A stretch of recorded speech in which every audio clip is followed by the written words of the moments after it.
Hello everyone. आज thermodynamics में अपन देखिएगा, लास्ट 2 लेक्चर अपन ने पढ़े थे थर्मोडायनेमिक्स के, तो अपन ने प्रोसेस वगैरह सबकी बात कर ली थी। लास्ट लेक्चर में फर्स्ट लॉ ऑफ थर्मोडायनेमिक्स की कंप्लीट बात हो गई थी, एंथैल्पी वगैरह सब कुछ बात हो गया था। आज अपन फर्स्ट लॉ को मतलब फाइनलाइज करने वाले हैं, expansion of ideal gas. Ideal gas का एक्सपांशन देखेंगे, आइडियल गैस का प्रसार देखेंगे दो टाइप से, एक समतापीय रूप से और एक रुद्धोष्म टाइप से, एडियाबैटिक और आइसोथर्मल प्रोसेस से। क्या क्या पॉइंट आएंगे, क्या क्या उससे रिलेटेड क्वेश्चंस वगैरह बनने वाले हैं, उनकी बात करेंगे। वर्क डन की और बात करेंगे, वर्क डन नॉर्मल बात की थी अपन ने अभी तक, है ना, उसको भी आज आगे कंटिन्यू करेंगे। ठीक है, चलो आज अपन बात करते हैं expansion of ideal gas, ideal gas का प्रसार। Expansion of ideal gas, Adarsh gas का प्रसार।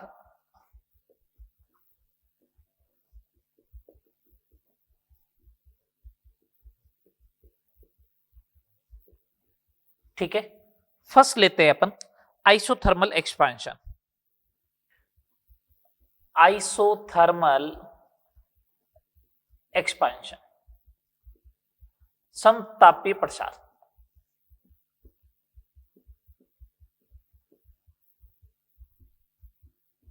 समतापीय प्रसार। लो, कुछ कैरेक्टरिस्टिक्स लाते हैं। अभी अपन ये बात ही नहीं कर रहे कि रिवर्सिबल है या इरिवर्सिबल, वो तो बात अपन बाद में करेंगे। पहले अपन देखते हैं कि हाँ, आइसोथर्मल एक्सपांशन का मतलब क्या होता है, क्या क्या इसकी कैरेक्टरिस्टिक्स होती है, उनकी बात करेंगे। उसके बाद अपन बात करेंगे हाँ, वर्क डन कैसे कैलकुलेट करेंगे, रिवर्सिबल प्रोसेस है तो कैसे करना है, इरिवर्सिबल है तो कैसे करेंगे। ठीक है, चलो अपन बात करते हैं। सबसे पहले आइसोथर्मल प्रोसेस है ना, अपन को नाम ही दे दिया आइसोथर्मल प्रोसेस है। आइसोथर्मल प्रोसेस है तो देखिए, फर्स्ट नंबर अगर अपन पॉइंट की बात करें तो आइसोथर्मल है तो टेम्परेचर क्या रहना चाहिए, कांस्टेंट रहेगा। ये लो साहब, टेम्परेचर कांस्टेंट है तो dt एंड डेल्टा टी जो होंगे वो दोनों जीरो होंगे। ये लो, तो आइसोथर्मल है तो temperature constant dt and delta T दोनों जीरो। ठीक है बात। Second number, internal energy E जो होती है वो किसके ऊपर डिपेंड करती है, टेम्परेचर पर। अगर टेम्परेचर कांस्टेंट है तो इंटरनल एनर्जी भी क्या रहेगी, आंतरिक ऊर्जा भी क्या रहेगी, कांस्टेंट। तो डेल्टा E क्या हो जाएगा, जीरो। डेल्टा E भी क्या हो जाएगा, जीरो हो जाएगा। चलो थर्ड नंबर बात करते हैं एंथैल्पी। तो डेल्टा H बराबर होता है delta E plus delta of the nRT। ठीक है, डेल्टा E जीरो है। देखो एक्सपांशन है तो ऐसा तो है नहीं कि एक मोल गैस का एक्सपांशन करोगे तो वो 4 मोल में बदल जाएगी, ऐसा तो नहीं होगा ना। तो एक मोल का एक मोल ही रहेगा, तो n तो चेंज नहीं होगा, गैस का मोल तो चेंज नहीं होगा। लो, n r delta T, delta T खुद क्या है, जीरो। तो ये डेल्टा H भी क्या आ गया, जीरो आ गया। ये लो, delta H zero, delta E zero और डेल्टा T भी जीरो। आ गई बात समझ में। चले आगे, आगे बात करते हैं। ये तो चाहे रिवर्सिबल हो चाहे इरिवर्सिबल हो, ये तो हमेशा रहेंगे ही रहेंगे। ठीक है बात, ये तो हमेशा रहेंगे। आइसोथर्मल एक्सपांशन की कैरेक्टरिस्टिक्स है। डेल्टा एच कैलकुलेट नहीं करना, वो डेटा देगा आपको। आइसोथर्मल बोले जीरो बोल देना, इंटरनल एनर्जी में चेंज डेल्टा ई जीरो बोल देना। ठीक है, फर्स्ट लॉ ऑफ थर्मोडायनेमिक्स अगर अपन अप्लाई करें, फर्स्ट लॉ ऑफ थर्मोडायनेमिक्स अगर अपन अप्लाई करें, from first law of thermodynamics, delta E बराबर होता है Q plus W. Delta E zero है तो Q बराबर क्या आएगा, माइनस का W आएगा। जो हीट सिस्टम को दोगे, इसका Q बराबर माइनस डब्ल्यू का मतलब अगर आपने सिस्टम को 50 जूल हीट दी तो सिस्टम 50 जूल का कार्य कर जाएगा, मतलब एक्सपांशन कर जाएगा। अगर सिस्टम से 50 जूल हीट बाहर निकली तो सिस्टम के ऊपर 50 जूल का कार्य हो जाएगा। उसकी इंटरनल एनर्जी में कोई भी चेंज नहीं होना चाहिए। तो ये Q बराबर माइनस का W, इसका फिजिकल सिग्निफिकेंस ये होता है। चले आगे, अब अपन कैलकुलेट करते हैं रिवर्सिबल प्रोसेस में वर्क डन। वर्क डन इन reversible isothermal expansion, work done इन रिवर्सिबल आइसोथर्मल एक्सपांशन, रिवर्सिबल होना चाहिए, है ना। तो रिवर्सिबल की आपको एक कंडीशन बताई थी मैंने आपको, रिवर्सिबल की एक कंडीशन बताई थी। क्या कंडीशन बताई थी रिवर्सिबल की? कि अगर रिवर्सिबल प्रोसेस होता है और एक्सपांशन है तो पी गैस जो होगा वो होगा पी एक्सटर्नल प्लस डीपी, और डीपी टेंस टू होगा 0, और डीपी टेंस टू क्या होना चाहिए? 0। लिखाई थी ये कंडीशन, बोलो। अगर ये कंडीशन लिखा रखी है तो एक काम करो, डेल ऑफ द डब्ल्यू जो होता है वो होता है माइनस का पी एक्सटर्नल इंटू डीवी, होता है पी एक्सटर्नल इंटू डीवी। चलो, डेल ऑफ दी डब्ल्यू जो होता है रिवर्सिबल में बात कर रहे हैं, पी एक्सटर्नल की जगह ये आ जाएगा P gas minus dP, dV तो पड़ा ही। Del of the W is equal to minus का P gas dV, minus minus plus dP dV, dP भी स्मॉल डीवी भी स्मॉल, तो दोनों का मल्टीप्लाई दोनों नेग्लिजिबल हो जाएंगे, तो डेल ऑफ दी डब्ल्यू जो आएगा वो माइनस पी गैस डीवी आ जाना चाहिए। अगर डब्ल्यू चाहिए तो इसका इंटीग्रेशन कर दो। अब ये पी गैस आ गया V1 से लेके V2 तक, तो पी गैस है, तो पी गैस की जगह मैं ऐसा लिख दूं, ये रिवर्सिबल चल रहा है, nRT/V, ये लो, इसका इंटीग्रेशन कर दो तो W रिवर्सिबल बन जाएगा -2.303 nRT log 10 बेस पे V2/V1। ये लो, ये रिवर्सिबल का वर्क डन है। ये किसका वर्क डन है? रिवर्सिबल का। हाँ, V2/V1, अब प्रोसेस आइसोथर्मल है, आइसोथर्मल में P1V1 is equal to P2V2 होता है, तो V2/V1 की जगह आप P1/P2 भी लिख सकते हो। तो वर्क डन इन रिवर्सिबल प्रोसेस जो आएगा वो माइनस का 2.303 nRT log P1/P2 भी हो सकता है, फॉर्मूला ही पूछ ले कभी कभार, तो ये फॉर्मूले हो गए। बाकी आपको इस फॉर्मूले को याद रखना है, इस फॉर्मूले को आपको क्या करना है? याद रखना है, इंपॉर्टेंट फॉर्मूला है, इसका यूज होगा। ये ध्यान रखे तभी यूज में ले जब डब्ल्यू रिवर्सिबल की बात कर रहा हो और आइसोथर्मल की बात कर रहा हो, उसी कंडीशन में काम में लेना है, अदरवाइज नहीं लेना है। समझ में आ रही है बात? डब्ल्यू रिवर्सिबल की बात हो, आइसोथर्मल की बात हो, तभी काम में लेना है, अदरवाइज नहीं ले। ठीक है, ये तो हो गया रिवर्सिबल में। अच्छा, प्रोसेस इरिवर्सिबल हुआ तो मैंने कहा इरिवर्सिबल में बताते कैसे करना है। वर्क डन इन irreversible isothermal expansion,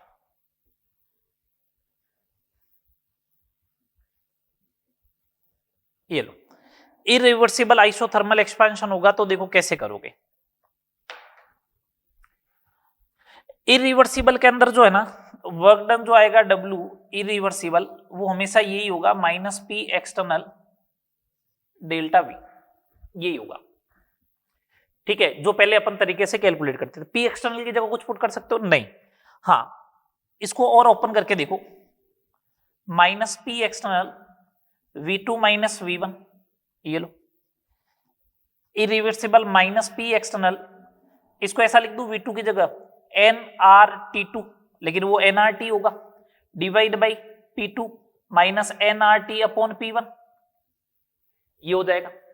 दो, गैस कब तक एक्सपांड करेगी? गैस का प्रेशर ज्यादा है P1, तो गैस कब तक एक्सपांड करेगी? जब उसका प्रेशर एटमॉस्फेरिक प्रेशर के या एक्सटर्नल प्रेशर के बराबर नहीं हो जाएगा। तो गैस तब तक एक्सपांड करती है जब तक उसका फाइनल प्रेशर एक्सटर्नल प्रेशर के बराबर नहीं हो जाए। फाइनल प्रेशर ये है, तो माइनस का P एक्सटर्नल इंटू nRT आपने ले लिया कॉमन, ये हो गया 1 upon P external minus 1 upon P1, ये हो जाएगा इरिवर्सिबल में। मैं तो कह रहा हूं डायरेक्टली आप इससे करें, अभी न्यूमेरिकल करवाएंगे तब आपको समझ में आ जाएगा। हाँ, इस फॉर्मेट में चाहिए तो ये फॉर्मेट, फॉर्मूला चाहिए तो इस फॉर्मेट में आ जाएगा। रिवर्सिबल इरिवर्सिबल आइसोथर्मल एक्सपेंशन समझ में आया पूरा? चलो आगे, चलो नेक्स्ट बात करते हैं। अब अपन बात करेंगे एडियाबेटिक प्रोसेस की। ये समझ में आ गया ना बिल्कुल सिंपल तरीके से? ठीक है, ये फॉर्मूला ध्यान रखें, ये फॉर्मूला पहले वाला ही है, minus P external into delta V वाला। चलो आगे बात करते हैं अपन एडियाबेटिक प्रोसेस। दो अगर रट्टा मारोगे तब तो भूल जाओगे, अदरवाइज एक एक चीज समझ के करें आप।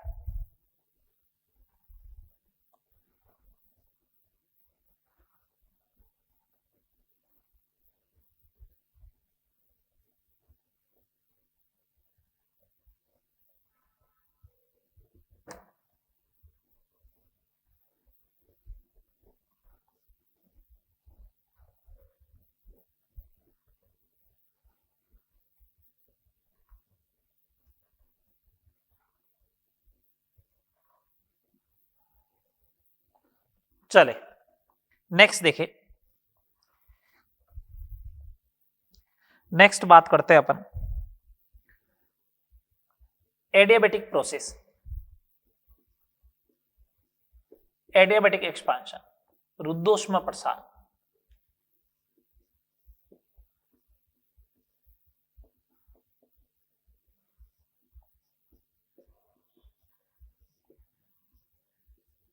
रुद्धोष्म प्रसार इसकी बात करते हैं अब अपन,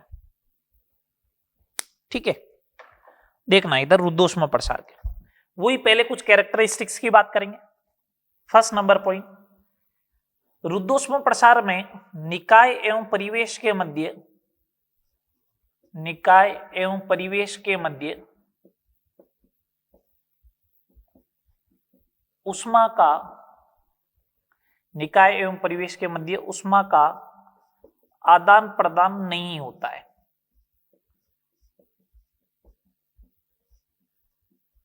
निकाय एवं परिवेश के मध्य ऊष्मा का आदान प्रदान नहीं होता है। इसका मतलब अपन ये बोलते थे कि निकाय को क्यों ऊष्मा दी जाती है, इसका मतलब परिवेश से क्यों ऊष्मा निकाय में जा रही है, तो वो क्यू ही तो एक्सचेंज हो रहा है दोनों के बीच में, तो इसका मतलब क्यू का मान क्या होना चाहिए, 0। तो ये क्यू 0। कुछ लोग कहते हैं कि हीट एक्सचेंज नहीं होनी चाहिए, हीट कांस्टेंट होनी चाहिए, तो क्यू तो कांस्टेंट होना चाहिए ना।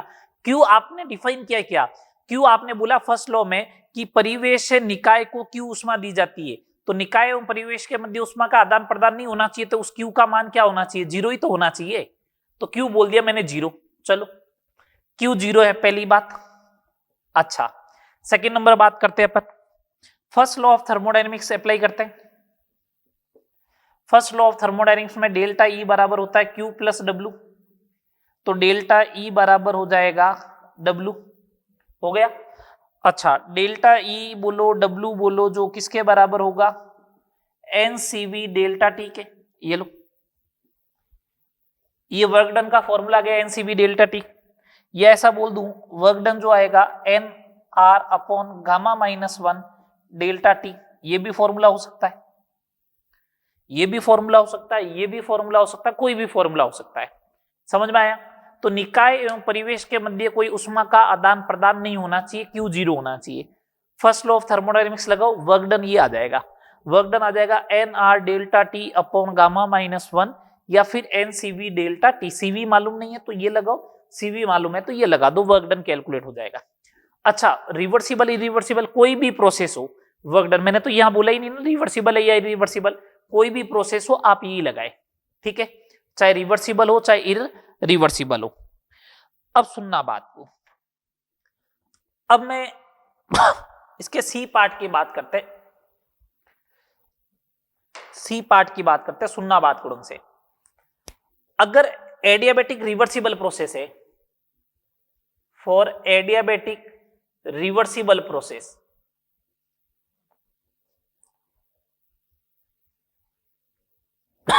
सॉरी, एडियाबेटिक रिवर्सिबल प्रोसेस के लिए P V raise to the power gamma is equal to क्या होता है, कांस्टेंट होता है। इस बात को ध्यान रख ले, लोग जो है तुम लोग जो हो वो इसको हर किसी के लिए लगा देते हो, जैसे ही एडियाबेटिक देखते हो लगा देते हो, ये हर कहीं नहीं लगेगा, ये ओनली फॉर तभी लगेगा जब प्रोसेस कैसा हो, रिवर्सिबल। अगर रिवर्सिबल प्रोसेस है, अगर रिवर्सिबल प्रोसेस है तो ही PV raise to the power gamma is equal to constant लगेगा, अदरवाइज तो नहीं लगेगा। इरिवर्सिबल है तो नहीं लगना है ये वाला, ठीक है। अगर बाई चांस ऐसे सपोज करो आपको टी में रिलेशन लेके आना है, किस में रिलेशन लेके आना है, वी और टी में, याद इसको रखे, बस याद इसको रखे, टी में रिलेशन लेके आना तो आ जाएगा अपना। आप देखो कैसे लेके आना टी और वी में, पी की जगह में N R T by V लिख दूं, ये V raise to the power gamma is equal to constant हो जाएगा। ये एनआर टी मतलब एनआर उधर भेज दो, T V raise to the power gamma -1 is equal to constant, ये लो ये आ जाएगा।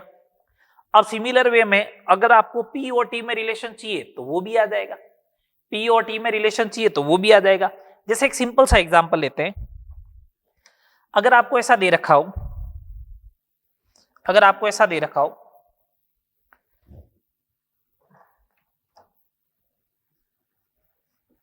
आपको दे रखा हो कि P is directly proportional to T square और बोले गामा की वैल्यू क्या आएगी, ऐसा दे दे, है ना। तो देखो कैसे करना है इसको टैकल। पी वी, वी की जगह इस बार रखना है आपको, तो अपन टी बाई पी लिख दे, और gamma is equal to constant, ये लो, याद है। तो यहां से क्या बनेगा, P 1 minus gamma T raise to the power gamma is equal to constant, ये लो, ये बन जाएगा। तो यहां से बन जाएगा next P raise to the power 1 minus gamma is equal to T raise to the power minus gamma. तो P is equal to T raise to the power minus gamma upon 1 minus gamma, ये बनना चाहिए। तो इससे compare कर ले तो अपने पास बचेगा gamma upon gamma minus 1 is equal to 2, तो gamma is equal to 2 times gamma minus 2, तो गामा इज इक्वल टू 2 आ जाएगा। सही है क्या, गामा की वैल्यू 2 ही आएगी।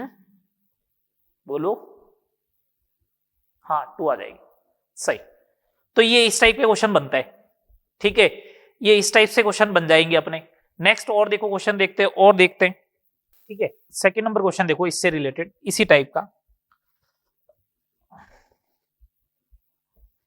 सेकंड नंबर क्वेश्चन, अगर अपन को ऐसा दे रखा है T is directly proportional to V raise to the power minus 1/2, तो what is the value of gamma. अगर ऐसा क्वेश्चन दे दे, अपने पास रिलेशन पड़ा है, मैंने देखो डिराइव कर लिया है ना, ये देखो, नहीं करता तो ये ऐसे कर लेता P V raise to the power gamma से। तो अगर अपन यहां से देखें तो टी जो होता है वो ये हो सकता है V raise to the power 1 minus gamma के बराबर, है ना। अगर ऐसा होगा तो 1 minus gamma is equal to minus का 1/2, तो गामा इज इक्वल टू 3/2, ये लो गामा की वैल्यू आ गई 3/2। ऐसे सिंपल सिंपल से क्वेश्चन बनेंगे। तो आइसोथर्मल प्रोसेस हुआ पूरा, एडियाबैटिक एक्सपांशन हुआ कंप्लीट। आगे देखो और बात करते हैं अभी तो अपन, ठीक है, और बात करते हैं। देखो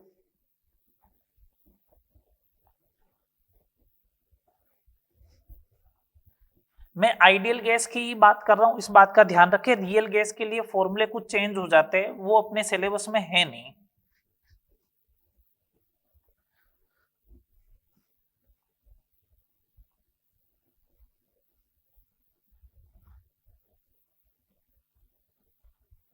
फिर अपन इनसे रिलेटेड आज तक जितने भी क्वेश्चन आए हुए फर्स्ट लॉ ऑफ थर्मोडायनेमिक्स तक से रिलेटेड, उनको इसी लेक्चर में अपन डिस्कस करेंगे, जिससे अपन को ये भी मालूम चल जाए प्रीवियस ईयर में क्वेश्चन आए हुए कैसे हैं, है ना। चलो अब अपन बात करते हैं free expansion of ideal gas. Free expansion of ideal gas, Adarsh gas का मुक्त प्रसार। आदर्श गैस का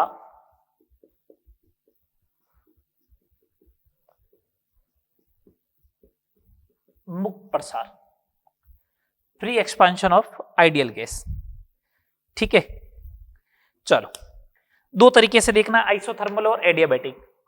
ये मुक्त प्रसार का मतलब क्या होता है, इसको ऐसे भी बोल सकते हैं, निर्वात भी लिखा जा सकता है कभी कभार, ठीक है ना। फ्री एक्सपेंशन का मतलब कोई अवरोध नहीं हो, मतलब बाहर से कोई एक्सटर्नल प्रेशर नहीं लग रहा हो। अगर एक्सटर्नल प्रेशर लगता ना बाहर से, तो गैस को क्या करना पड़ता है, धक्का लगाना पड़ता है।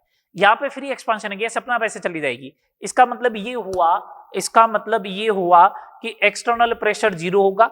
एक्सटर्नल प्रेशर जीरो मतलब वैक्यूम भी हो सकता है, तो या तो आपको बोल दे फ्री एक्सपेंशन है या बोल दे वैक्यूम है, ये दोनों चीजें बोले तो एक ही बात है ना। तो अपन को ये मालूम चल गया फ्री एक्सपेंशन का मतलब तो ये होता है कि एक्सटर्नल प्रेशर जो होता है वो जीरो होता है। एक्सटर्नल प्रेशर कितना होगा, जीरो। बोलो, बस इस बात को ध्यान में रखना है। अपन दो केस ले लेते हैं। फर्स्ट आइसोथर्मल प्रोसेस होना चाहिए। तो आइसोथर्मल की क्या कैरेक्टरिस्टिक्स होगी, देखो वर्क डन जीरो होगा ही होगा। क्यों, वर्क डन होता है minus P external delta we, P external खुद जीरो है, तो ये जीरो हो गया। लो सेकेंड नंबर, आइसोथर्मल है ना, तो आइसोथर्मल में टेम्परेचर कांस्टेंट, इसका मतलब dt and delta T zero, तो इसका मतलब डेल्टा ई भी जीरो। डेल्टा ई अगर जीरो है, डेल्टा एच भी जीरो होता है। अच्छा, डेल्टा ई बराबर होता है क्यू प्लस डब्ल्यू, ये जीरो, डब्ल्यू जीरो, तो क्यू भी क्या हुआ, जीरो। इसका मतलब हीट का कोई एक्सचेंज हुआ ही नहीं, इसका मतलब हीट का कोई एक्सचेंज हुआ ही नहीं। अगर हीट का एक्सचेंज नहीं हुआ तो इसका मतलब मैं बोल दूं कि ये आइसोथर्मल जो प्रोसेस है, ये आइसोथर्मल प्रोसेस जो है वो एडियाबैटिक प्रोसेस है। कब? जब फ्री एक्सपांशन होता है। जब फ्री एक्सपांशन होता है तो आइसोथर्मल प्रोसेस एडियाबैटिक प्रोसेस के इक्वली होता है। सही बात। चलो अब अपन बात करते हैं आगे। अब अपन इसके सेकंड नंबर पार्ट की बात करते हैं कि अगर आइडियल गैस का फ्री एक्सपांशन कराना हो, आइडियल गैस का फ्री एक्सपांशन कराना हो और एडियाबैटिक प्रोसेस हो, बी पार्ट एडियाबैटिक प्रोसेस हो, रुद्धोष्म प्रसार हो, तो क्या होगा? अगर रुद्धोष्म प्रसार होगा तो उस कंडीशन में होगा क्या? वर्क डन तो जीरो ही होगा। सेकंड नंबर क्यू जीरो क्योंकि एडियाबैटिक है। थर्ड नंबर डेल्टा ई बराबर हो गया क्यू प्लस डब्ल्यू, तो डेल्टा ई भी क्या हो गया? जीरो।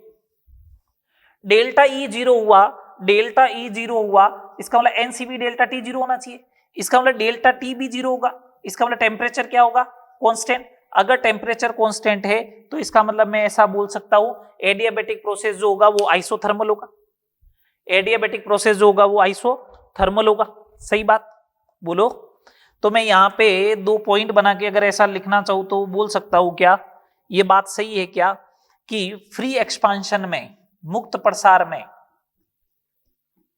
फ्री एक्सपांशन में, मुक्त प्रसार में आइसोथर्मल ही एडियाबैटिक है, आइसोथर्मल ही एडियाबैटिक प्रोसेस है। या फिर ऐसा बोल दूं कि एडियाबैटिक प्रोसेस ही आइसोथर्मल प्रोसेस है, लेकिन कौन से में के लिए? आइडियल गैस के लिए। किसके लिए? आइडियल गैस के लिए। अपन बात किसके लिए कर रहे हैं? आइडियल गैस के लिए बात कर रहे हैं। समझ में आ गई बात? अब न्यूमेरिकल पे आने ही वाले अपन। ये फ्री एक्सपांशन हो गया, ठीक है। किसी को कोई दिक्कत है क्या? बोलो। नहीं? चले आगे। चलो आगे बात करते हैं, अगले टॉपिक पे बात करते हैं। अब अपन बात करते हैं slope of isothermal and adiabatic process. Slope की बात करनी।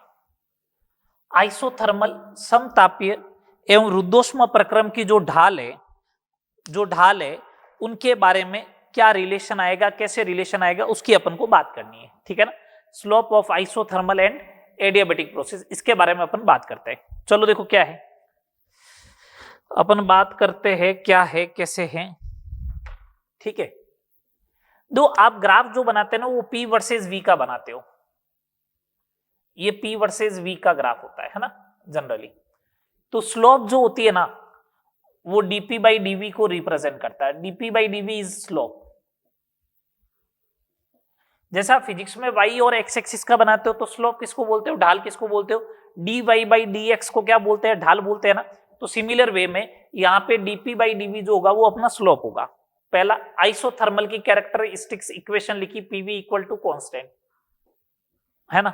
इसका करो डिफरेंशिएशन करो, p कॉन्स्टेंट v का dv plus v constant p का dp is equal to, constant है तो कॉन्स्टेंट का डिफरेंशिएशन 0 हो जाएगा।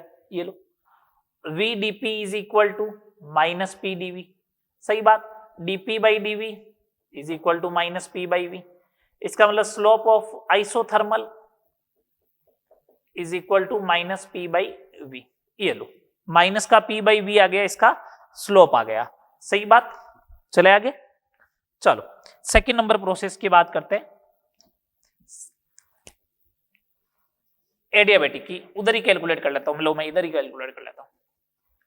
Characteristics equation PV raise to the power gamma is equal to constant, P को बाहर रखो कांस्टेंट, एक्स की पावर एन का एन, एक्स की पावर एन माइनस 1 फिर dv plus V raise to the power gamma constant, इसका dp is equal to 0। यहां से V raise to the power gamma minus 1 common आएगा, 0 में चला जाएगा, है ना। तो इधर से बच गया p into gamma dV plus V dP is equal to 0। V dP is equal to minus का gamma P dV dp by dv is equal to minus P by V और गामा बचा हुआ है। तो इसका मतलब स्लोप जो आएगी एडियाबैटिक प्रोसेस की वो आएगी gamma times minus P by V. तो इन दोनों स्लोप से मैं ये रिजल्ट बोल सकता हूं क्या, इन दोनों स्लोप से ये रिजल्ट बोल सकते हैं क्या, स्लोप ऑफ एडियाबैटिक प्रोसेस जो होती है वो गामा टाइम्स होती है स्लोप ऑफ आइसोथर्मल प्रोसेस। बोलिए, स्लोप ऑफ एडियाबैटिक प्रोसेस जो आएगा वो गामा टाइम्स आएगा, slope of adiabatic process is gamma times slope of isothermal process. बोलो, सही बात है, ये आ जाएगा रिलेशन। तो जिसकी स्लोप ज्यादा होती है, जिस ग्राफ की स्लोप ज्यादा होती है वो ग्राफ हमेशा वर्टिकल रहेगा, जिस ग्राफ की स्लोप ज्यादा होती है वो वर्टिकल रहता है। जैसे एक एग्जांपल की बात कर रहे हैं, ये देखो, ये हॉरिजॉन्टल ग्राफ है, इसकी स्लोप 0 है, ठीक है, इसकी स्लोप इंफिनिटी है, वर्टिकल है। तो ग्राफ जितना ज्यादा वर्टिकल होगा उतनी उसकी स्लोप ज्यादा होगी। समझ में आ रही है बात यहां तक? ये फ्री एक्सपेंशन समझ में आ गया, स्लोप का रिलेशन समझ में आ गया। अब पहले अपन इससे रिलेटेड क्वेश्चन ही देखते हैं, अब अपन क्वेश्चंस पे आ रहे हैं, है ना। तो expansion of ideal gas complete. Expansion of ideal gas में अपन ने सबसे पहले पढ़ा एक्सपेंशन ऑफ आइडियल गैस होता क्या है, दो तरीके से करवा सकते हो, आइसोथर्मल और एडियाबैटिक। फिर तीसरा फ्री एक्सपेंशन, फिर आइसोथर्मल एडियाबैटिक प्रोसेस की स्लोप क्या होती है, ग्राफ की स्लोप क्या होगी, इनमें इंटर रिलेशन कैसे आएगा। ठीक है बात, अब अपन इनसे रिलेटेड क्वेश्चंस पे आएंगे। ठीक है, चलो अब अपन बात करते हैं इनसे रिलेटेड क्वेश्चंस कैसे बनेंगे कैसे नहीं बनेंगे। जो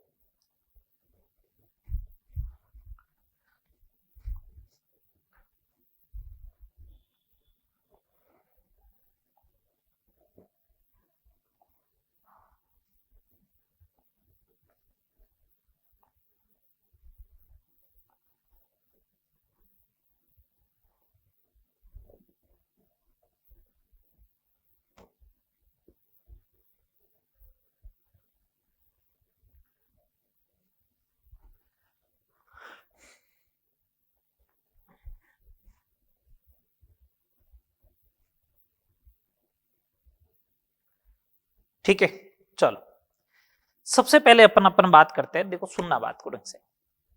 मैंने ये इस टाइप से दो ग्राफ बनाए, कोई पहला क्वेश्चन समझना,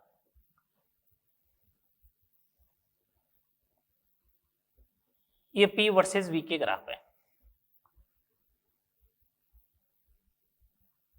ये इस टाइप के कोई दो ग्राफ है, ये ग्राफ A है, ये ग्राफ B है। इसमें से A जो ग्राफ है ना, एक ग्राफ आइसोथर्मल है, one is isothermal and one is adiabatic. एक आइसोथर्मल है एक एडियाबैटिक है। तो आपसे ये पूछा गया कौन सा आइसोथर्मल है कौन सा एडियाबैटिक है। अपन से ये पूछा जा रहा है कौन सा आइसोथर्मल है कौन सा एडियाबैटिक प्रोसेस है। ठीक है, चलो अपन कहते हैं कि एडियाबैटिक प्रोसेस वो होता है जिसमें ग्राफ वर्टिकल होता है। एक काम करो, इस ग्राफ को पीछे बढ़ाओ, ये ग्राफ ऐसा आएगा, और ये मतलब ये ए वाला ग्राफ है, इस ग्राफ को पीछे बढ़ाओ, और बी वाला ग्राफ जो है ना वो पीछे बढ़ेगा, उस समय ऐसा आएगा। ये पॉइंट ऑफ इंटरसेक्शन देख लो, ये ग्राफ ऐसा आया है और ये ग्राफ ऐसा आया है।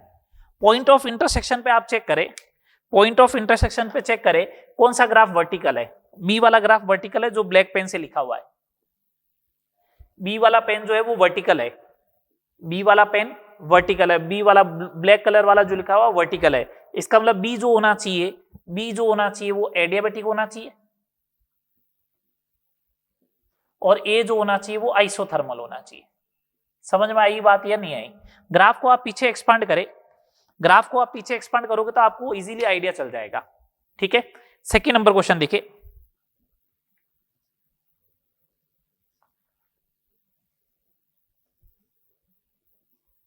ये P है और ये V है। ठीक है, P और V का है ग्राफ, दोनों बोला एडियाबैटिक है, दोनों ही एडियाबैटिक है। Adiabatic graph of two different gas, two different gas, ये दे रखा है आपको। आपसे पूछा A एंड B कौन से होंगी gas, helium H2 helium neon, H2 helium, H2O2, ये इस टाइप से दे रखा अपन को। ठीक है, ठीक है जी, देखते हैं अभी।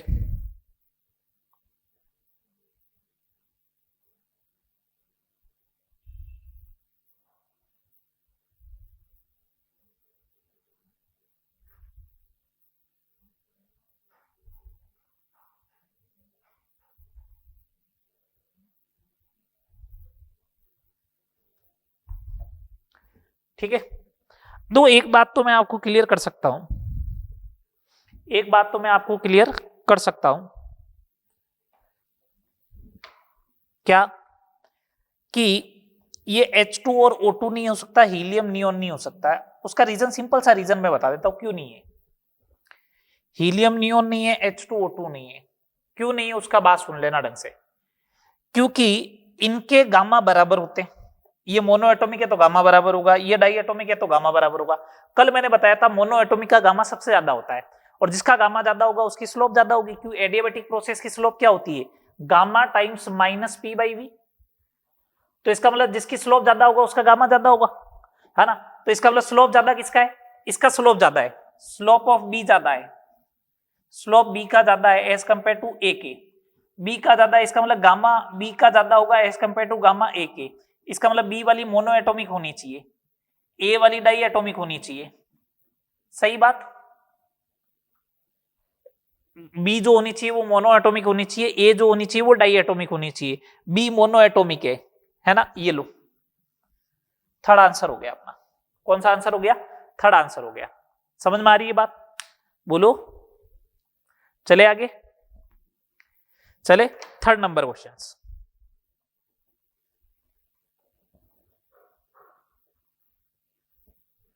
थर्ड नंबर क्वेश्चंस की बात करते हैं,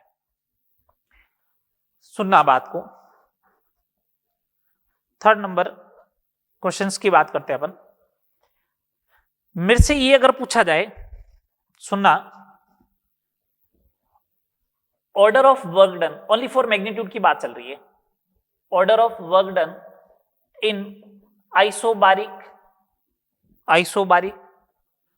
आइसोथर्मल एंड एडियाबेटिक एक्सपांशन। ठीक है, V1 and V2 same for all process. सुन लो बात को ढंग से। मेरे से यह पूछा गया कि तीन प्रोसेस है, आइसोबारिक है, आइसोथर्मल है, एडियाबेटिक, तीन एक्सपांशन करवाना है ना। और पूछा ये कि V2 और V2 सेम, मतलब स्टार्टिंग का V1 का वॉल्यूम मतलब 2 लीटर से स्टार्ट करना है सबको 5 लीटर तक पहुंचाना है। ठीक है, तो उसमें वर्क डन का मैग्नीट्यूड चाहिए। तो मैंने एक चीज बोली थी, वर्क डन जब आपको कैलकुलेट करना है तो area under the curve calculate कर लो ना आप, area under the curve calculate कर लो। जिसका एरिया अंडर दी कर्व ज्यादा होगा उसका वर्क डन ज्यादा आ जाएगा। सही बात। चलो अपन क्या करते हैं, इनके ग्राफ ड्रॉ करने की ट्राई करते हैं, ग्राफ ड्रॉ करने की ट्राई करते हैं। दो कैसे ग्राफ ड्रॉ करेंगे, देखो आराम से देखो ग्राफ कैसे ड्रॉ होगा इनका। ये लो P वर्सेस V का ग्राफ। सबसे पहले आपको करवाना आइसोबारिक, इसका मतलब प्रेशर कांस्टेंट रखोगे, ये यहां से लेके यहां तक पहुंच गए, ये तो गया आइसोबारिक। ये लो, यहीं से सारे पॉइंट स्टार्ट होंगे, यहीं पे जाके सबको खत्म करना है। अब अगर एक्सपांशन करोगे आइसोथर्मल में तो पीवी कांस्टेंट रहेगा, तो वॉल्यूम बढ़ेगा तो प्रेशर कम होगा, तो ग्राफ नीचे की तरफ आएगा। ये लो, अपन को मालूम है कि एडियाबेटिक भी ऐसा ही बनता है। तो अब इसमें से एक आइसोथर्मल होगा, एक एडियाबेटिक होगा, तो ये तो आइसोथर्मल है, ये एडियाबेटिक है। एरिया अंडर द कर्व सबसे ज्यादा किसके लिए आएगा? आइसोबारिक के लिए। तो work done in isobaric process सबसे ज्यादा, फिर आइसोथर्मल और फिर एडियाबेटिक। मैं मैग्नीट्यूड की बात कर रहा हूं ओनली 4। ये लो, ये आ जाएगा। कोई दिक्कत है तो बताओ, कोई दिक्कत है तो बताओ। ऐसे ग्राफिकल क्वेश्चंस बनेंगे, कर लोगे? ऐसे ग्राफिकल क्वेश्चन बनेंगे, कर लोगे ना? कोई डाउट है तो बोलो, नहीं? चले आगे, चलो नेक्स्ट प्रॉब्लम देखते हैं अब आपको। अभी तक मैंने कंपैरिजन नहीं कराया रिवर्सिबल इरिवर्सिबल में वर्क डन ज्यादा किसमें होगा, एक्सपांशन होगा तो क्या होगा, कंप्रेशन होगा तो क्या होगा, इन सब की बात करने वाले आज। Single stage versus multi stage, ये कंपटीशन पॉइंट ऑफ व्यू से इतने इंपॉर्टेंट नहीं है, लेकिन आपके मॉड्यूल वगैरह में दे रखे तो आपको कंफ्यूजन नहीं हो कि अपने तो इतने सारे वर्क डन दे रखे, सर ने तो एक दो ही वर्क डन कराए, तो मैं उनको भी सबको डिस्कस करने वाला हूं आज। ठीक है, चलो नेक्स्ट बात करते हैं आगे।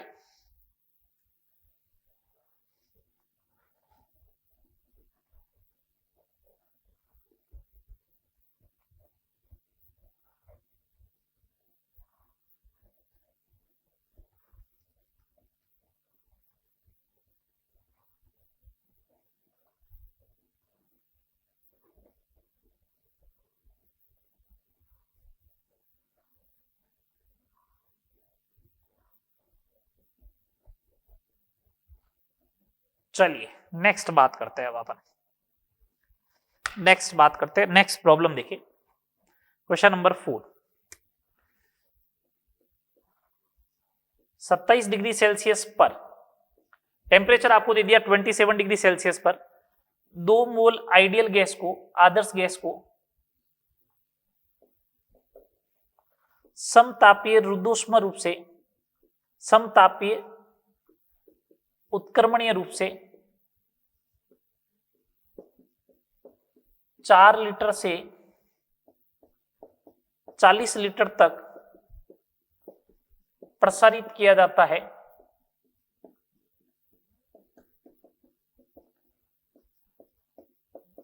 तो W का मान ज्ञात करो। तो W का मान ज्ञात करो, अपन से ये पूछा गया है ना, सुनना बात को ढंग से है ना। अपन को लिख दिया समतापीय है, उत्क्रमणीय है, इसका मतलब W रिवर्सिबल आपको मालूम चल गया आइसोथर्मल प्रोसेस की।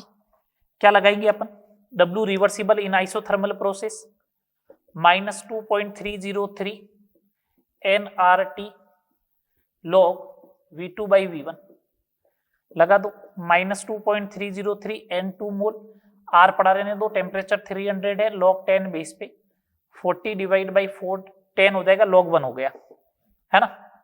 R की वैल्यू 8.314, 20 मान लो अप्रोक्सीमेट 600,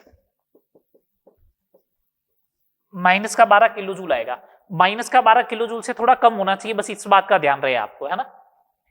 ठीक है, तो ये इस टाइप से अगर दे रखा हो तो क्वेश्चन कर लोगे टैकल। चले आगे, ये अगर आपसे इसमें इसी वाले क्वेश्चन में अगर आपसे हीट पूछ ले तो Q क्या होगा, Q हो जाएगा माइनस का W, इसका मतलब प्लस का 12 किलो जूल, बोलिए। ठीक है, चलो आगे और देखो, और देखो अभी तो क्वेश्चन, मैं एक सिंपल सा क्वेश्चन और ले रहा हूं, देखो 0.1 मोल एक परमाणुवीय आदर्श गैस है, दो आदर्श गैस लिखना जरूरी है, एक परमाणुवीय आदर्श गैस है, 0.1 मोल एक परमाणुवीय आदर्श गैस को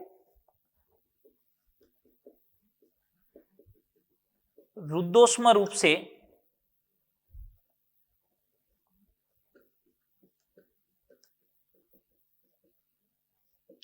प्रसारित करने पर गैस 75 कैलोरी का कार्य करती है, तो गैस का अंतिम ताप ज्ञात करो।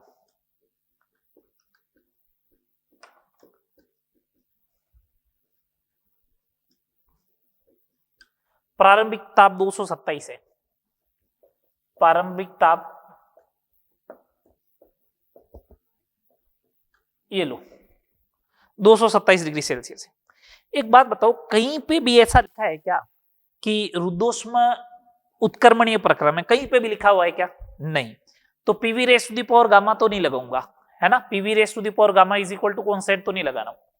मेरे को एक चीज बात है, कार्य का मान दे रखा है, तो अपन को मालूम है कि W जो होता है वो होता है NCV डेल्टा T, सही बात, NCV delta T।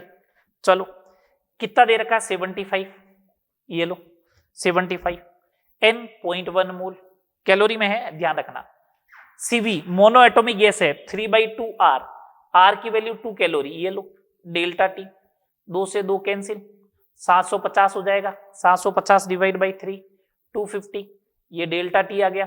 Delta T होगा T final minus T initial is equal to 250। T final calculate करना है। टी इनिशियल बोलो भैया, 227 डिग्री में 273 जोड़ो, कितना आ जाएगा 500, बोलो 500 केल्विन ही तो होगा, और ये हो गया 250, तो T final is equal to 750 kelvin. कोई डाउट, बोलो कोई डाउट नहीं, ये 750 केल्विन आ जाएगा, ये आ जाएगा 750 केल्विन। ठीक है, चले आगे, चलो नेक्स्ट प्रॉब्लम देखिए। नेक्स्ट प्रॉब्लम देखिए, 5 मोल आइडियल गैस है को 293 केल्विन पर 0.4 एटीएम से 0.1 एटीएम 0.4 किलो पास्कल लिख दो, 0.1 किलो पास्कल तक नियत बाह्य दाब 0.1 किलो पास्कल के विरुद्ध प्रसारित किया जाता है।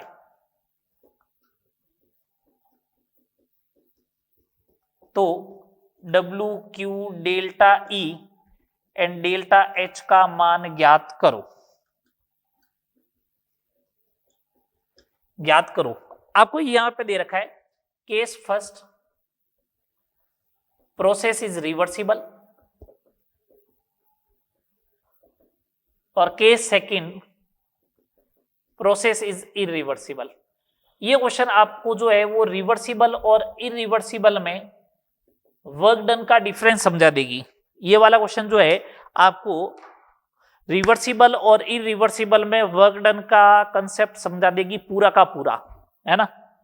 आपको बोला क्या है, पहले तो ये देखे 293 केल्विन पे ही बात हुई है, इसका मतलब समतापीय है। तो समतापीय है तो डेल्टा ई और डेल्टा एच दोनों क्या होंगे, 0, चाहे कैसा भी प्रोसेस हो, कोई दिक्कत नहीं। ये बात क्लियर है। W is equal to minus का Q होगा, W कैलकुलेट कर लो, Q अपना आप आ जाएगा। केस फर्स्ट प्रोसेस अगर रिवर्सिबल हुआ तो W रिवर्सिबल माइनस का 2.303 N 5 mole, R temperature 293, log 10 base पे final pressure P1 by P2 लिखना है 0.4, मतलब log 4 आ जाएगा। आप इसे सोल्व कर ले, मैं इसे सोल्व नहीं कर रहा हूं, 0.6 आ जाएगा। ठीक है, R की वैल्यू रख देना, जो भी आंसर आएगा वो फाइनल अपना सही है। अच्छा, इरिवर्सिबल होगा तो क्या होगा सर, हीट कैसे कैलकुलेट करेंगे? अरे हीट तो सिंपल सा है ना, W is equal to minus का Q हो जाएगा। आइसोथर्मल प्रोसेस में W is equal to minus का Q हो जाएगा, बस वही अप्लाई करना। ठीक है, हाँ। अब केस सेकंड इरिवर्सिबल है तो मैंने कहा देखो इरिवर्सिबल में minus P external delta we आएगा। बिल्कुल सर, माइनस पी एक्सटर्नल कितना है बोलो, 0.1 किलो पास्कल। किलो का मतलब अभी एक बार पढ़ा रहने दो ना, देखेंगे आगे। V2 माइनस V1, ये लो V1 और V2 तो है ही नहीं, कोई बात नहीं। nRT upon P2 minus nRT upon P1, ये तो है। चलो nRT बाहर ले लो, माइनस का nRT, P2 final P external ही होगा तो ये 1 minus P external upon P1, ये लो माइनस का n, कितना n 5, R टेम्परेचर 293, ये हो गया 1 माइनस P एक्सटर्नल कितना है 0.1 और P1 कितना था 0.4, ये आ जाएगा। ये वर्क डन इन रिवर्सिबल प्रोसेस, दोनों अलग अलग है या नहीं है? है ना अलग अलग, बोलो है ना अलग अलग। तो ये इस टाइप से आपको कैलकुलेट करना। कोई डाउट है तो बोलो, कोई डाउट है तो बोलो, नहीं। एक क्वेश्चन और देखो, एक क्वेश्चन और देखो, उसके बाद अपन आगे बढ़ते हैं, कंपैरिजन करते हैं वर्क डन वगैरह का, है ना, वर्क डन वगैरह का कंपैरिजन करते हैं।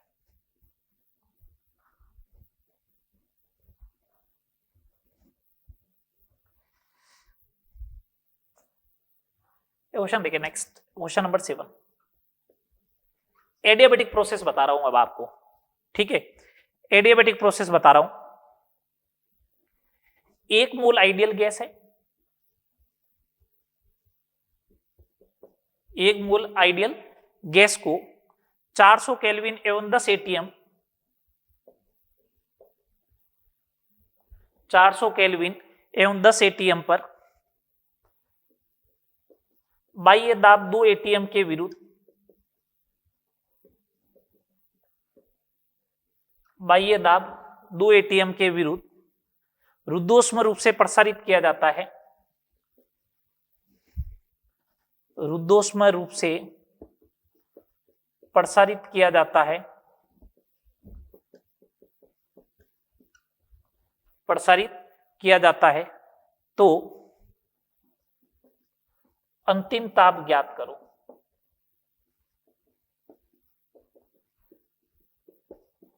यदि गैस का CV 5/2 आ रहा है, क्या आपको कहीं पे ये लिखा हुआ है क्या? पहले ये चेक कर ले, कहीं पे ये लिखा हुआ है क्या कि उत्क्रमणीय रूप से? नहीं लिखा है ना, तब तक आपको नहीं सोचना है। उत्क्रमणीय नहीं लिखा हुआ तब तक आप नहीं सोचे, ठीक है। चलो अब मेरे पास तरीका क्या है, देखना तरीका क्या है। 1 मोल आइडियल गैस है रुद्धोष्म रूप से, तो रुद्धोष्म रूप से तो मैं ये तो बोल ही सकता हूं क्या W = NCV डेल्टा T होगा, ठीक है। W जो होगा वो -P एक्सटर्नल डेल्टा V के बराबर भी होगा, बिल्कुल सही बात, ये लो आएगा। चलो P एक्सटर्नल कितना है? अच्छा ये एक्सपांशन का है क्या? एक्सपांशन का है, हाँ ठीक है। -P एक्सटर्नल डेल्टा V उधर NCV डेल्टा T के बराबर हो जाएगा। माइनस का P एक्सटर्नल कितना रखूं बताओ? 2 एटीएम, 2 एटीएम। अच्छा delta V V2 - V1, V2 भी नहीं है V1 भी नहीं है, तो ये किसके बराबर आएगा? nRT2 upon P2, final pressure P2। P2 कितना होगा? P एक्सटर्नल के बराबर -nRT1 upon initial pressure P1 is equal to NCV delta T। CV है 5/2R, delta T means T2 - T1। यहां से देखिए NR कॉमन आ रहा है, तो NR से तो NR कैंसिल कर दो। P एक्सटर्नल कितना रखना है, मतलब बाह्य दाब, अंतिम दाब तो वही होगा ना गैस का, ठीक है। P external T2 upon 2 minus T1 कितना है? 400 केल्विन अपॉन P1 10 एटीएम। ये लो का क्या कैंसिल हुआ था? NR कैंसिल हो गया था, NR कैंसिल हो गया तो पीछे बच गया 5/2। ये लो 5/2। Final temperature T2 minus initial temperature कितना? 400। ये 2 का मल्टीप्लाई उधर भेजो, -4, -4 क्यों रख रहे हो आप? चलो 40 हो गया, माइनस अंदर ही भेज दो ना, माइनस अंदर भेजते ही हो जाएगा 40 माइनस T2/2। उधर करो 5T2 माइनस 2000, ये बन गया। अंदर भेजो 160 minus 2 times T2 is equal to 5 times T2 minus 2000। 2160 बराबर 7T2, तो T2 बराबर 308 केल्विन अप्रोक्सीमेट। ये देख लो, आपको कहीं पे ऐसा चीज नहीं लिखी हुई थी कि ये रिवर्सिबल है, तो रिवर्सिबल नहीं है तो मैंने तो सिंपल सा W ये लगाया। W का एक फॉर्मूला ये होता, ओपन करके लिखा, देखो आ गया। कोई डाउट है क्या? बोलो। ये अपना रिवर्सिबल इरिवर्सिबल प्रोसेस में डिफरेंस समझ में आया। यहाँ पे बेसिकली न्यूमेरिकल का आए तो कैसे करना है। अब अपन बात करते हैं थोड़ी सी क्वालिटेटिव की, कि रिवर्सिबल इरिवर्सिबल वर्क डन ज्यादा कौन होता है, कब रिवर्सिबल इरिवर्सिबल के बराबर बन जाएगा, ठीक है। Single stage versus multi stage का मतलब क्या होता है? एक स्टेज में कार्य हो और एक से ज्यादा स्टेज में कार्य हो तो क्या फर्क आ जाता है, ऐसा क्या होता है, उन सब की बात अपन करते हैं, ठीक है।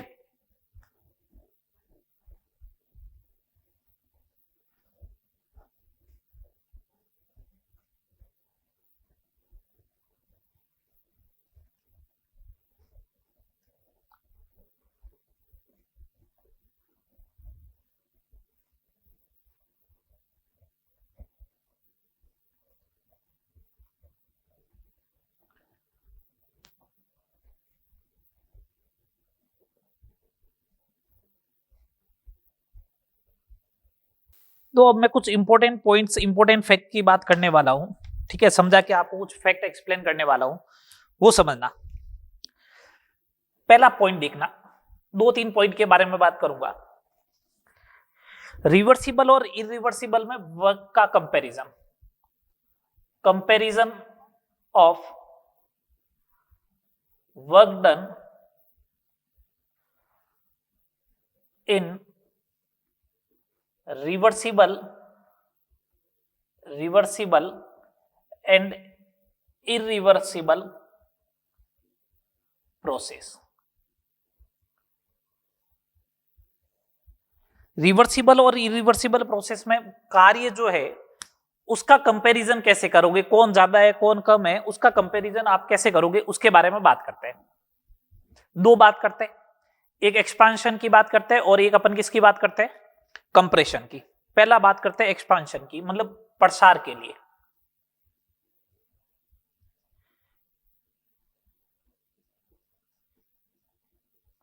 चलो, एक साइड में रिवर्सिबल रखेंगे, एक साइड में इरिवर्सिबल रखेंगे। इधर रिवर्सिबल, इधर इरिवर्सिबल। अच्छा, मैंने तुम लोगों को एक डेफिनेशन बताई थी रिवर्सिबल इरिवर्सिबल का काम क्या है। एक्सपांशन है तो गैस का प्रेशर ज्यादा होना चाहिए, रिवर्सिबल है तो पी एक्सटर्नल प्लस डीपी के बराबर होगा। इसका मतलब पी गैस जो होगा वो पी एक्सटर्नल के बराबर ही होगा। ये लो, यहां पे अगर अपन बात करें तो पी गैस जो आएगा ज्यादा होना चाहिए, P external plus P dash होगा। तो पी एक्सटर्नल यहां से जो आएगा वो आ जाएगा P gas minus P dash आएगा। सही। जब यहां पे तुम लोग डब्ल्यू रिवर्सिबल कैलकुलेट करोगे तो आएगा माइनस का P external into delta we. P external की जगह माइनस का पी गैस लिख दोगे, डेल्टा वी।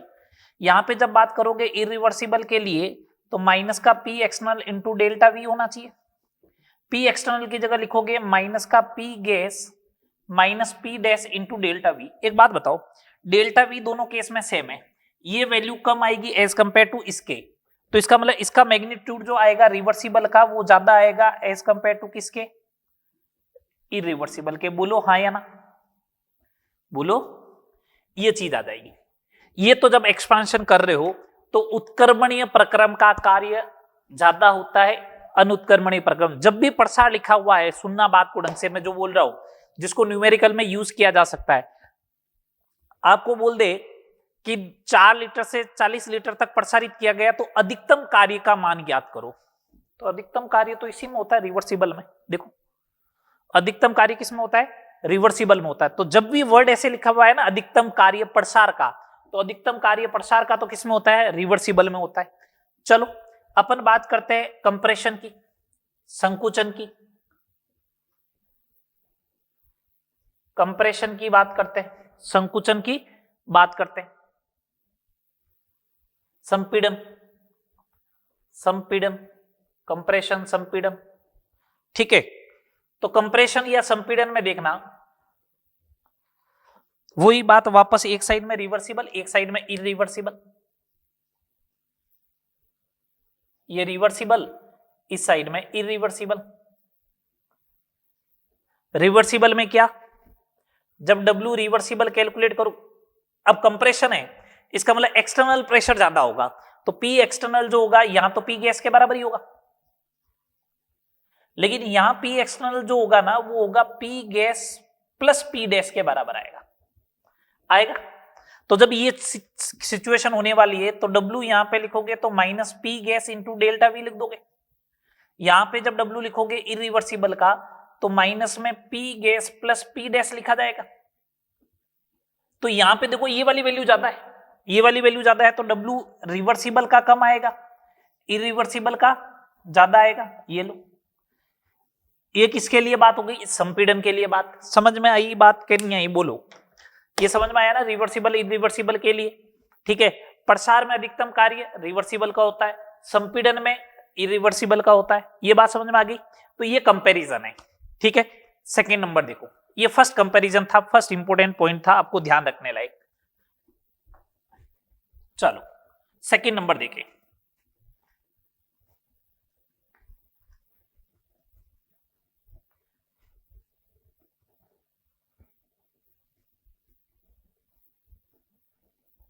मैं कुछ प्रसार के एग्जाम्पल बता रहा हूं, है ना। पहले प्रसार के एग्जाम्पल की बात करेंगे।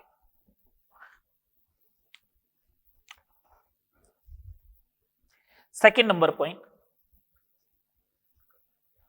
Single stage versus multi stage, एक पद में और बहुपद में कार्य। Single stage versus multi stage work done. Single stage versus multi stage work done, एक सिंगल स्टेप में कार्य करना है और एक से ज्यादा स्टेप में कार्य करना है, तो कार्य किस में ज्यादा आएगा किस में कम आएगा उसकी बात करते हैं। पहले एक्सपांशन की बात करते, सुनना। मैंने अभी न्यूमेरिकल में भी काम लिया, किसी गैस को अगर एक्सपांड करवाते हैं ना, तो इसका मतलब गैस का प्रेशर ज्यादा होना चाहिए। किसी गैस को अगर एक्सपांड करवाते हैं तो गैस का प्रेशर ज्यादा होना चाहिए, तभी गैस एक्सपांड करेगी। ऐसे कब तक एक्सपांड करेगी? तब तक एक्सपांड करेगी जब उसका फाइनल प्रेशर एक्सटर्नल प्रेशर के बराबर नहीं आ जाए। जब तक एक्सपांड करेगी जब तक उसका फाइनल प्रेशर गैस के प्रेशर के बराबर, गैस का फाइनल प्रेशर एक्सटर्नल प्रेशर के बराबर नहीं आ जाए। ठीक है, चलो मैंने एक सिंगल स्टेज का वर्क डन लिया, है ना, ग्राफ से समझा रहा हूं, समझना बात को।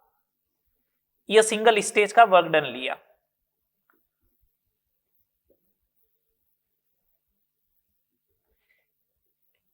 इनिशियल प्रेशर गैस का P1 है। देखो अगर सिंगल स्टेज होगा ना, तो मैंने मान लिया गैस का इनिशियल प्रेशर PI P1 है और फाइनल प्रेशर, गैस तब तक एक्सपांड करेगी जब तक उसका फाइनल प्रेशर जो है वो एक्सटर्नल प्रेशर के बराबर नहीं हो जाए। तो P फाइनल P एक्सटर्नल के बराबर हो गया। ठीक है बात। अब सुनना बात को आगे, अब बात को सुनो आगे। देखो इसका अगर मैं ग्राफ बनाऊं तो ग्राफ ऐसा बना, देखो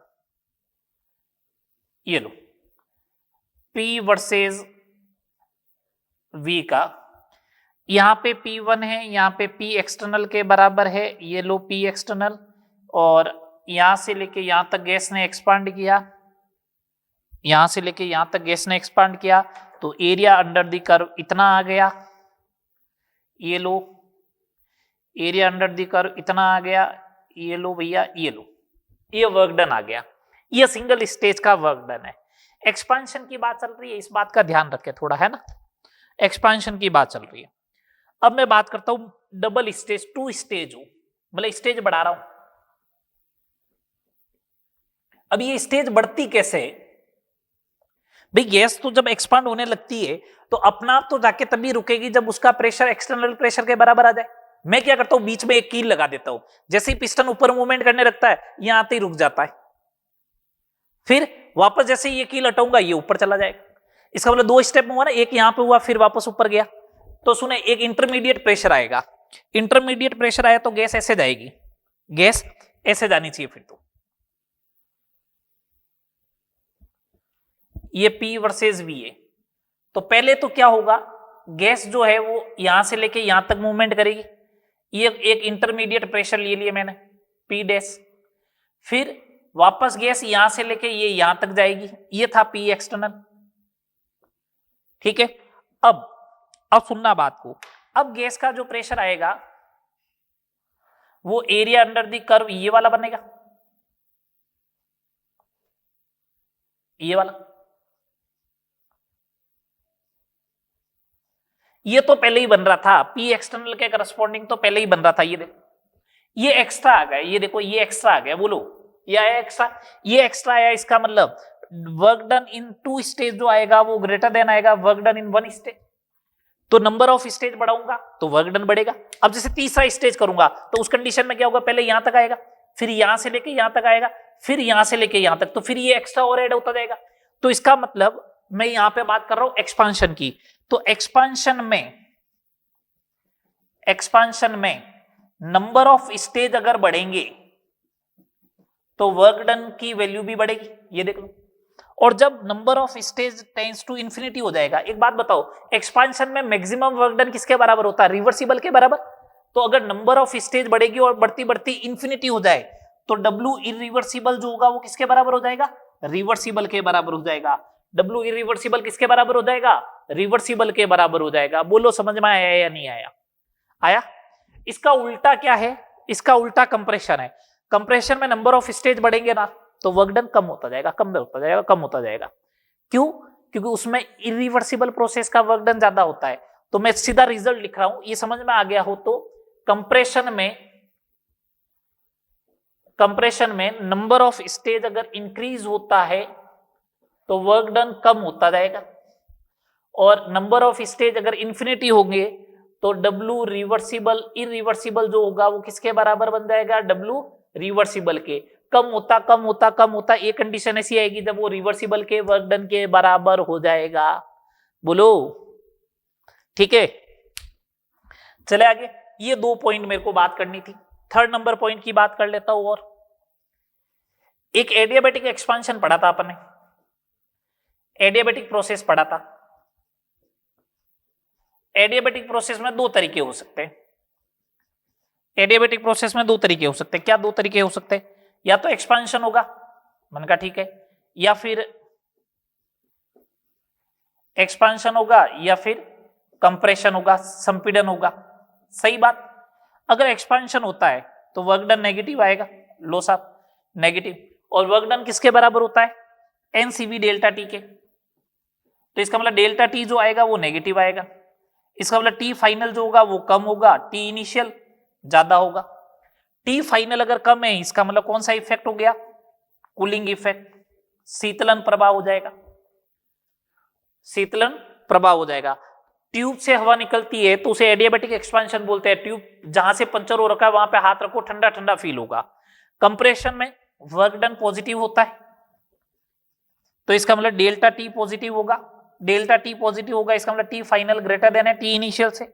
इसका मतलब कौन सा इफेक्ट होगा? हीटिंग इफेक्ट होगा। बोलो, ये जनरल बात हो गई सारी, ये सारी जनरल बात हो गई अपनी। बोलो, हो गई सारी जनरल बात। चलो आगे, चलो अब इनसे रिलेटेड जो क्वेश्चंस आए हुए हैं फाइनल स्टेज में उनको डिस्कस कर लेता हूं। फर्स्ट लॉ ऑफ थर्मोडायनेमिक्स की बात कंप्लीट, ठीक है। नेक्स्ट लेक्चर में अपन second law of thermodynamics means entropy की बात करेंगे। Entropy then gives free energy. Next lecture में अपन थर्मोडायनेमिक्स कंप्लीट करेंगे, फिर थर्मोकेमिस्ट्री की बात करने वाले, ठीक है भैया। चलो, मैं वही क्वेश्चन करवाने वाला हूं जो प्रीवियस ईयर में आए हुए हैं, ठीक है। लो, स्टेज 4 पार्ट ए,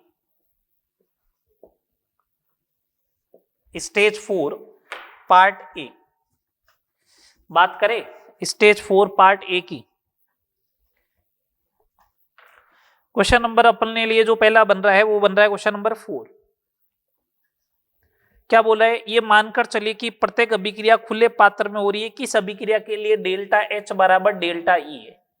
डेल्टा एच बराबर डेल्टा ई उसी के लिए होगा जिसके लिए डेल्टा एन जी क्या होगा? 0, ठीक है। डेल्टा एन जी 0 चेक कर लो, 4 रिएक्शन दे रखी है उसमें डेल्टा एन जी इसके लिए 0 आएगा। H2 gas plus Br2 gas convert to HBr gas, इसके लिए डेल्टा एन जी 0 है। तो अपना आंसर ये हो जाएगा, फोर्थ ऑप्शन है ये। समझ में आ रही है बात? ठीक है, चलिए चलो चलो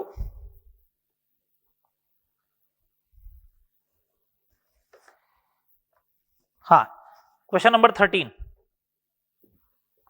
क्वेश्चन नंबर 13 क्या कह रहे हैं? एक आदर्श गैस का 3 मोल निर्वात में प्रसारित हुआ। ये लो, निर्वात में। जैसे ही निर्वात लिखा हुआ है फ्री एक्सपांशन तो वर्क डन 0, और इसने पूछा कार्य कितना होगा, तो सीधा आंसर हो गया 0। सिंपल से क्वेश्चन है, देखो, ठीक है। आगे बात करते हैं क्वेश्चन नंबर 17। रुद्धोष्म स्थिति मतलब एडियाबेटिक प्रोसेस है। तो एक एक वर्ड पकड़ते जाओ आप। तो एडियाबेटिक प्रोसेस है तो Q0 होगा, ये लो। फिर अपन को बोला मुक्त प्रसार है, फ्री एक्सपांशन है, तो फ्री एक्सपांशन का मतलब ये हो गया कि वर्क डन भी 0 आएगा, ये लो।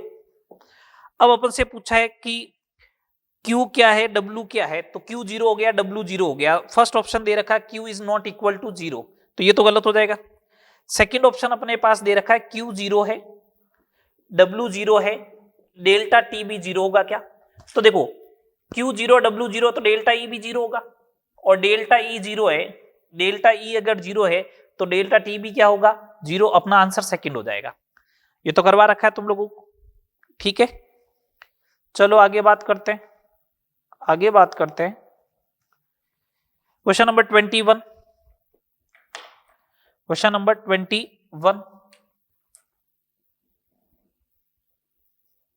क्या कह रहा है? क्वेश्चन नंबर 21 ये बोल रहा है कि 100 डिग्री सेल्सियस पर जल की मानक वाष्पीकरण एंथैल्पी, एंथैल्पी बोल रहा है delta H vaporisation 40.66 kilo joule per mole. ये लो, इसी ताप पर 100 डिग्री सेल्सियस पर जल के वाष्पीकरण की आंतरिक ऊर्जा डेल्टा ई कितनी होगी?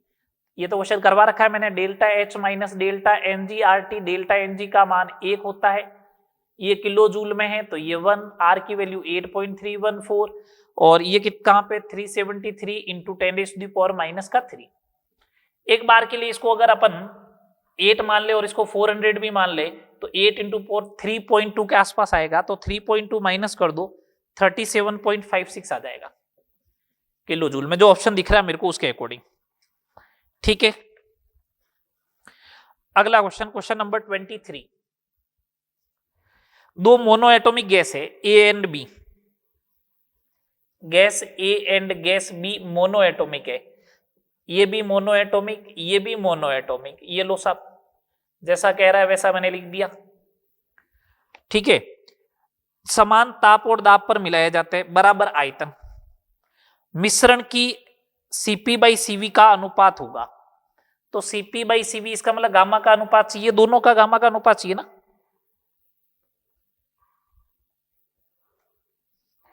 हाँ तो ठीक है ना, Cp जो आएगी मिश्रण की तो गामा मोनो एटॉमिक है तो हमेशा 5/3 होगा, 1.67 ही होगा, कोई दिक्कत ही नहीं। क्यों? इसके मिक्सचर की समान सेम वॉल्यूम है, सेम वॉल्यूम है, इसका मतलब नंबर ऑफ मोल सेम रहेगा, नंबर ऑफ मोल सेम रहेगा तो इसका Cv 3/2 आ जाएगा, इसका भी Cv 3/2 आ रहेगा, तो मिक्सचर का भी Cv 3/2 आ रहेगा, मिक्सचर का Cp 5/2 आ रहेगा, तो गामा मिक्सचर का 5/3 होगा, ठीक है। चलो क्वेश्चन नंबर 24, ये बोला कि Cv किसके बराबर होता है? तो Cv अपन को मालूम है ना, R/γ-1 के बराबर होता है, ठीक है। ये हो जाएगा। लो क्वेश्चन नंबर 24, ऐसे ऐसे तो क्वेश्चन आते हैं, बताओ। क्वेश्चन नंबर 25, ए से बी, बी से सी, सी से ए, ये लो, ये प्रेशर है, इधर वॉल्यूम है, अभी यूनिट भी देख लेंगे, ये ए, ये बी, ये सी, ऐसे है। चलो ऐसे है तो ठीक है, क्या रहा है वो देखते हैं। क्या अपन को ये रहा है कि नेट वर्क डन कितना है, इधर है 6 वाला पॉइंट है, ये इधर ये 2 वाला पॉइंट है, इधर 2 है और इधर 7 है। एरिया अंडर द कर्व जो होगा प्लस माइनस, एंटी क्लॉकवाइज है तो माइनस, अच्छा हाफ, ये कितना हो गया 4, ये कितना हो गया 5, माइनस का 10। अच्छा, प्रेशर की यूनिट की साइड में लिखा हुआ है 10⁻⁵ और वॉल्यूम की यूनिट की साइड में लिखा हुआ 10⁻⁻3। 100 बच गया, माइनस का 1000 जूल आ गया, ये लो माइनस का 1000 जूल, एक ही ऑप्शन में, ठीक है। क्वेश्चन नंबर 26, देखो अपने पास 38 क्वेश्चन दे रखे अभी तक, 38 में से देख लेते हैं अभी तक अपन ने जो पढ़ा है वो कितने क्वेश्चन हो गए 3 लेक्चर में। किसी रुद्धोष्म प्रक्रम में एक गैस का दाब उसके ताप के घन के समानुपाती पाया जाता है, P is directly proportional to T⁻3, तो गामा कितना होगा? Cp/Cv का अनुपात पूछा है, तो अपन को तो मालूम है ना, PV⁻γ is equal to constant होता है, P T/P की power gamma is equal to constant, P की power 1 minus gamma is equal to T⁻⁻⁻, तो P is equal to T⁻⁻⁻⁻⁻⁻⁻⁻⁻⁻⁻⁻⁻⁻⁻⁻⁻⁻⁻⁻⁻⁻⁻⁻⁻⁻⁻⁻⁻⁻⁻⁻⁻⁻⁻⁻⁻⁻⁻ -3, तो 2 गामा इज इक्वल टू 3, तो गामा इज इक्वल टू 3/2, ये लो ये लो भैया, ठीक है, ओके।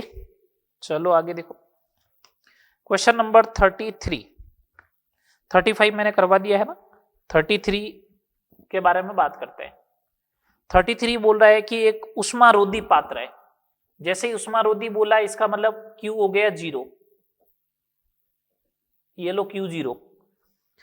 2.5 एटीएम स्थिर बाह्य दाब के विरुद्ध प्रारंभिक आयतन 2.5 लीटर से अंतिम लीटर तक, तो वर्क डन कितना हो गया, माइनस का P एक्सटर्नल 2.5 एटीएम, 4.5 हुआ फाइनल, तो 2 लीटर का एक्सपांशन हुआ, माइनस का 5 लीटर एटीएम आ गया। तो ये इंटरनल एनर्जी होगी delta U minus 5 litre ATM, है ना। और इसकी वैल्यू पुट कर दो 101.3, तो माइनस का 506.5 जूल आ जाएगा। ये लो 33, 35 मैंने करवा दिया है। 37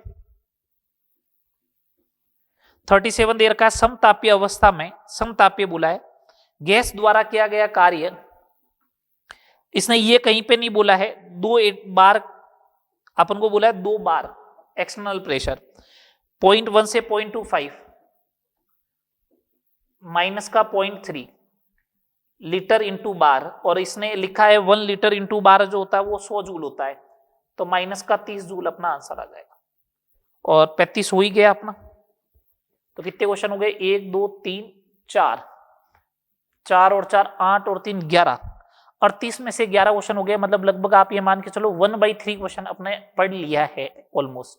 ठीक है, नेक्स्ट लेक्चर में एंट्रोपी की बात करेंगे, गिब्स फ्री एनर्जी की बात करने वाले अपन नेक्स्ट लेक्चर में। ठीक है, यहां तक करें, मिलते हैं नेक्स्ट लेक्चर में।